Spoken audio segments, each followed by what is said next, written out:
Hi everyone and welcome back to my channel. In today's tutorial I'm going to show you how to use my mermaid tail SVG file. I'm using Cricut Design Space, but it's a similar process in Silhouette Studio. So go to Upload Image and then find the SVG file and open. Then I'm going to add it to the canvas. Okay, so when you upload to Cricut, it usually groups all the elements. So you're just going to right click and click ungroup. Now over here you'll see a tail with lines on it. Now this top layer of lines is what will be scored. You don't have to do this step, you could just delete this layer.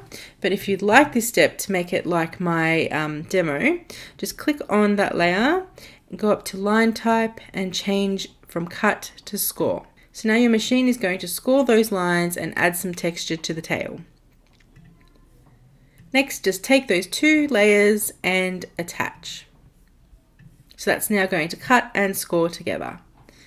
Now this layer here is the layer that you're going to put your scales on, and that's just the backing card. Now you can make many things with this template. You can make a cake topper, you could make an invitation, you could make a bunting flag. So go ahead and be creative with this design.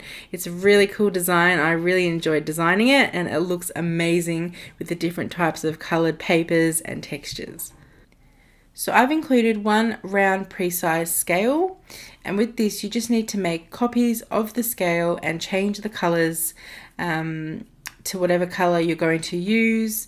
So you might want to use a purple, you might need a, I don't know, let's go a pink, and you might have another card that's glitter, so you might want to make that, I don't know, yellow, let's say. So you can use my photo as a guide to show you where you could put your scales and how many scales I used, and you could use the same amount of scales. But an easy way to also do this is just to fill an A4 sheet of paper or an 8.5 by 11 sheet of paper full of circles, and so then you'll have enough to play around with. You can move them as you want when you start laying them down. That I find that to be the easiest way. So once you have enough scales, you can then go ahead and make it. So I've used different cardstock colors and different textures. Your settings will obviously vary depending on what cardstock you use. But once everything's cut out and you're ready to start assembling, this is how you can do it.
Thank you guys so much for watching. Be sure to follow me on Instagram. I post videos there daily, and I'll leave a link to that also in the description.